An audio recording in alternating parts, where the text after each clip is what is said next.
محترم سامعین و ناظرین حضرات، السلام علیکم ورحمۃ اللہ وبرکاتہ۔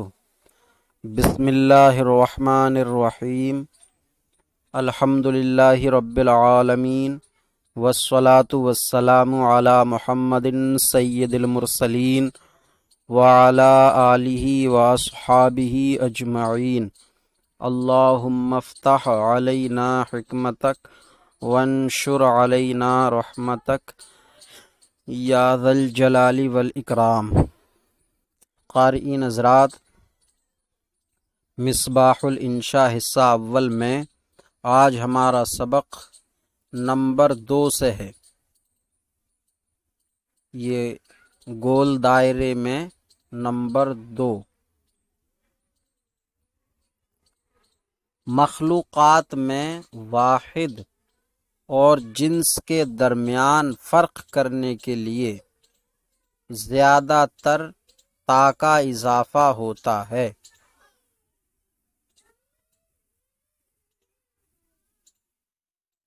مخلوقات میں واحد اور جنس،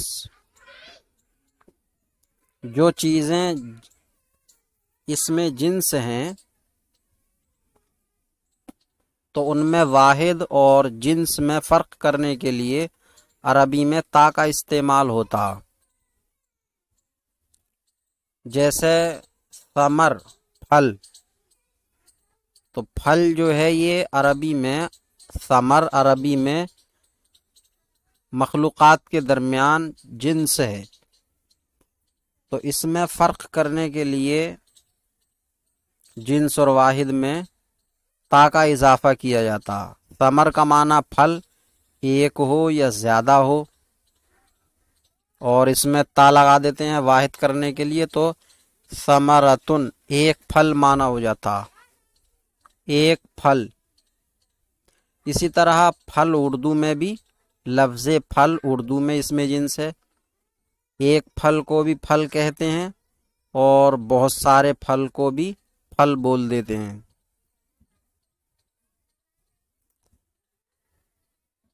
اسی طرح عربی میں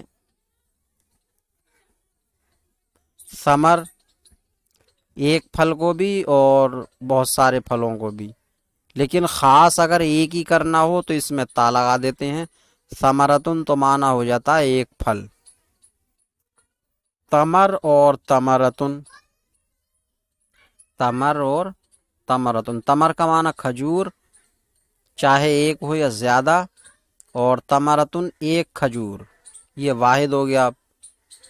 نخل، نخل کا معنی ہے کھجور کا درخت، کھجور کا درخت، اور نخلتن کھجور کا ایک درخت، تو نخل کا معنی کھجور کا درخت چاہے ایک ہو یا زیادہ، اور نخلتن کھجور کا ایک درخت۔ شجرن، درخت، درخت مطلق درخت کسی بھی چیز کا ہو، یہ اس میں جنس ہے، واحد کے لیے بھی آتا ہے اور جمع بہت ساروں کے لیے بھی آ جاتا ہے، اور خاص واحد بنانے کے لیے تا لگا دیں گے شجرتن، تو معنی ہو جائے گا ایک، ایک درخت۔ جس کے ساتھ تا لگی ہوئی ہے وہ واحد ہے، اور جو تا سے خالی ہے وہ اس میں جنس ہے، اس میں جنس، یعنی اس کا اطلاق قلیل، کثیر سب کے لیے کیا جا سکتا۔ اور مصنوعات میں دونوں کے درمیان فرق کرنے کے لیے یہ کم آتی ہے، مصنوعات کے درمیان فرق کرنے کے لیے یہ تا کم آتی ہے۔ جیسے جر، جر کا معنی گھڑا، تو یہ اس میں جنس ہے، اس میں جنس، اور جرتن کا معنی ہے ایک گھڑا، تو گھڑا جو ہے وہ مصنوع ہے، مصنوع بنایا جاتا اس کو۔ اور لبن، لبن کا معنی ہے کچی اینٹ، کچی اینٹ، تو یہ اس میں جنس ہے، واحد کثیر سب کے لیے آ جائے گا، اور لبنتن ایک کچی اینٹ۔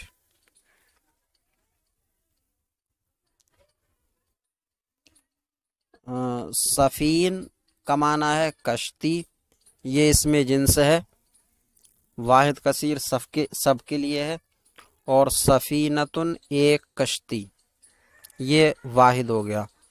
تو مصنوعات میں کم ہے ایسا کہ واحد اور جمع کے درمیان فرق کرنے کے لیے تا لگایا جاتا ہے، لیکن مخلوقات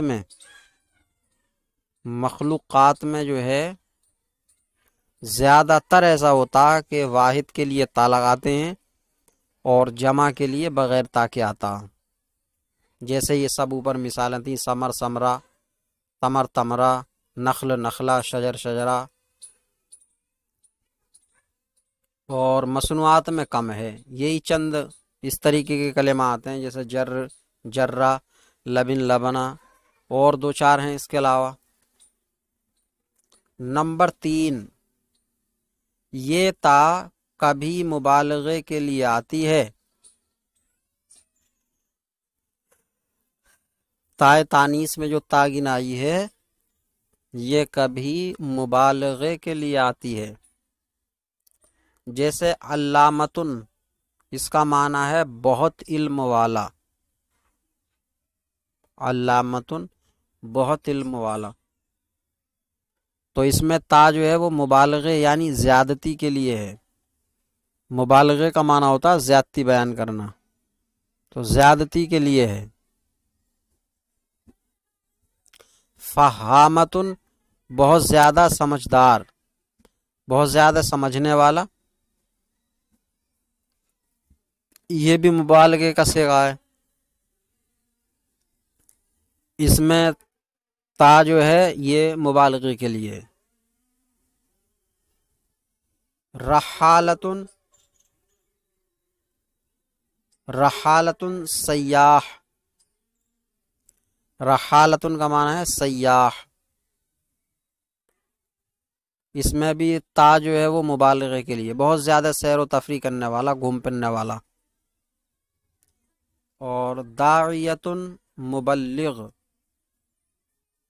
داعیتن مبلغ بہت زیادہ تبلیغ کرنے والا۔ راویتن بہت روایت کرنے والا، اور نصابتن علم انصاب کا ماہر، تو نصابتن بھی اس میں جو تا ہے یہ مبالغے کے لیے ہے، لیکن یہ تا مبالغہ اللہ تعالیٰ کی اسماء صفات پر داخل نہیں ہو سکتی، اسی لیے اسے علام کہتے ہیں، علامہ نہیں کہتے۔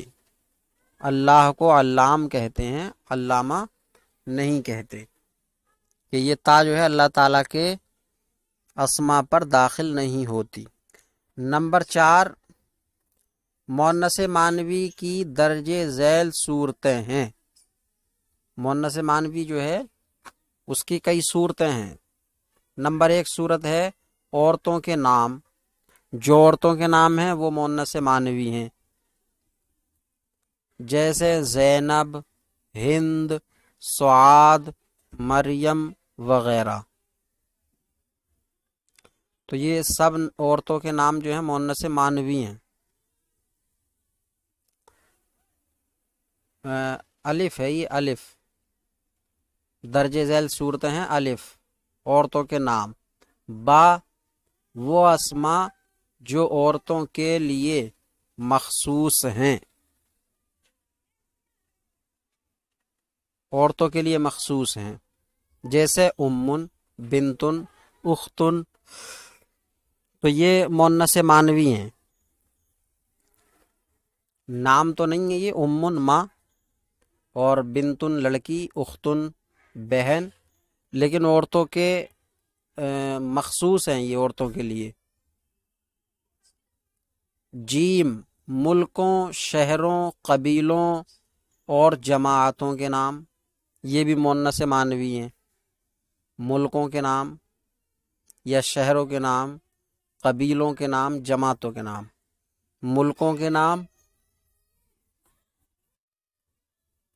جیسے الشام، مصر، الہند، دہلی، الہند، یہ یہاں تک جو ہے ملک ہیں۔ یہ شام بھی ملک ہے، مصر ملک ہے، الہند ہندوستان ملک ہے۔ اس کے بعد دہلی یہ شہر ہے، حیدرآباد یہ بھی، لکھنؤ یہ بھی، یہ شہروں کی مثالیں ہوئیں۔ قریش یہ قبیلہ ہے، حذیل یہ ایک جماعت ہے۔ تو یہ سب مؤنث معنوی ہیں، شام، مصر، الہند، دہلی، حیدرآباد، لکھنؤ، قریش، حذیل۔ تو ملکوں کے نام ہوں یا شہروں کے نام ہوں یا قبیلوں کے یا جماعتوں کے، وہ مؤنث معنوی ہیں۔ دال، یہ الف با جیم دال، یہ صورتیں ہوتی ہیں، نمبر 1، نمبر 2، نمبر 3، نمبر 4۔ الف جو ہے وہ نمبر 1 کی جگہ آتا ہے، با نمبر 2 کی جگہ، جیم نمبر 3 کی جگہ، اور دال نمبر 4 کی جگہ۔ ان کے اعداد بھی اسی طرح ہیں، الف کا 1 نمبر ہوتا، با کا 2 نمبر ہوتا، جیم کا 3 نمبر ہوتا، دال کا 4 نمبر ہوتا۔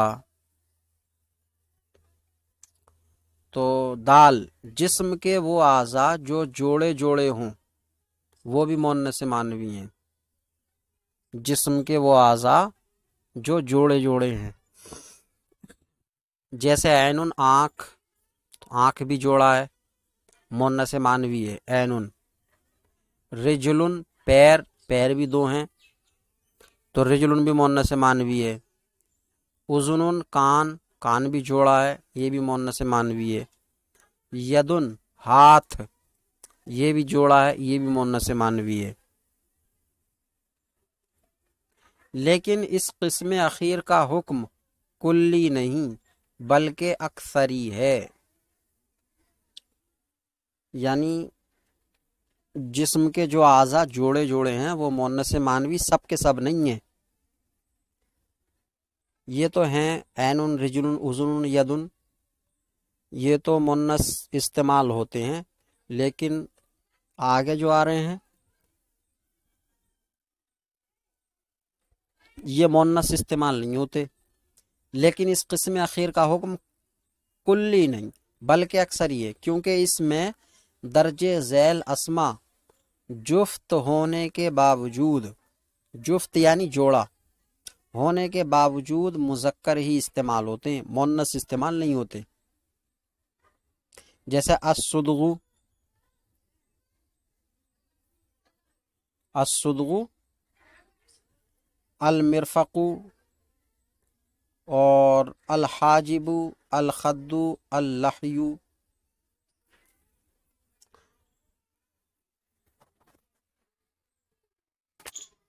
تو صدغ کا معنی ہے کنپٹی، تو کنپٹی بھی 2 ہیں، جوڑا ہے انسانی بدن میں، لیکن یہ مذکر ہی استعمال ہوتا۔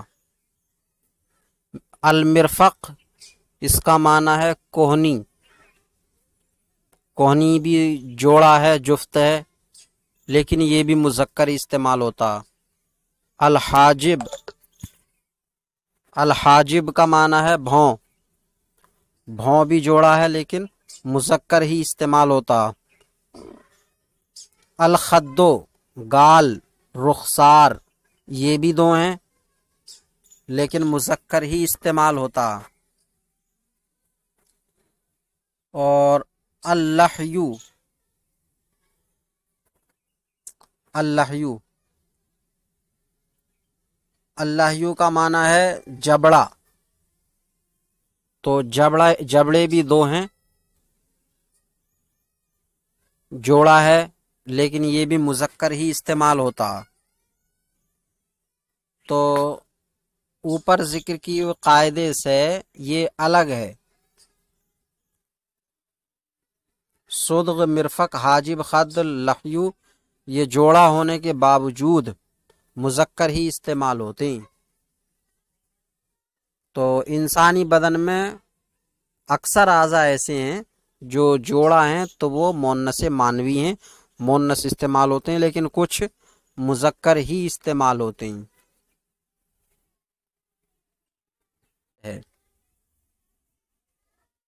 نمبر 5، مؤنث مانوی کا بیان چل رہا ہے تو مؤنث مانوی میں کون کون ہیں، اس کی مختلف صورتیں ہیں۔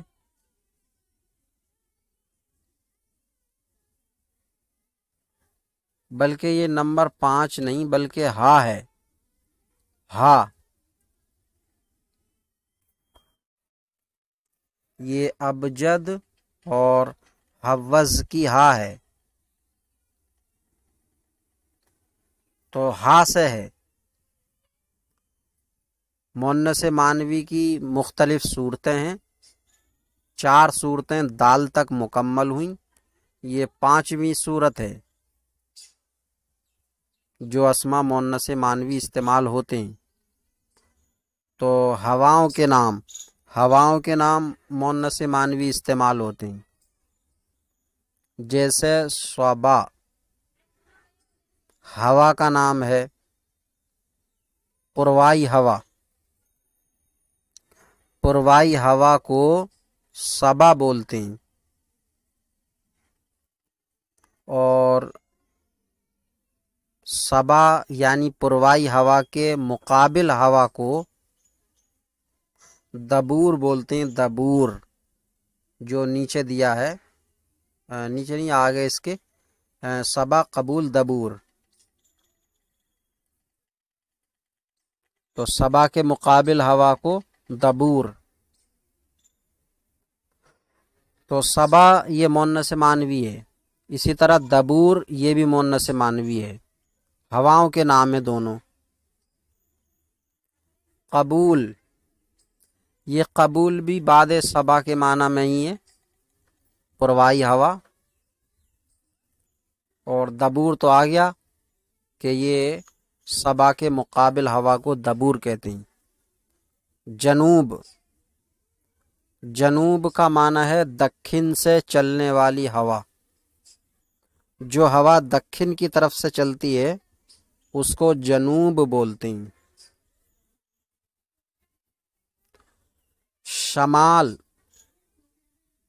جو شمال کی طرف سے ہوا چلتی ہے اس کو شمال کہتے ہیں، شمال شین پر فتحے کے ساتھ، شمال پیش کے ساتھ، یہ سمت ہو گئی، سمت جانب، اور اس جانب سے چلنے والی ہوا کو، شمال سے چلنے والی ہوا کو شمال۔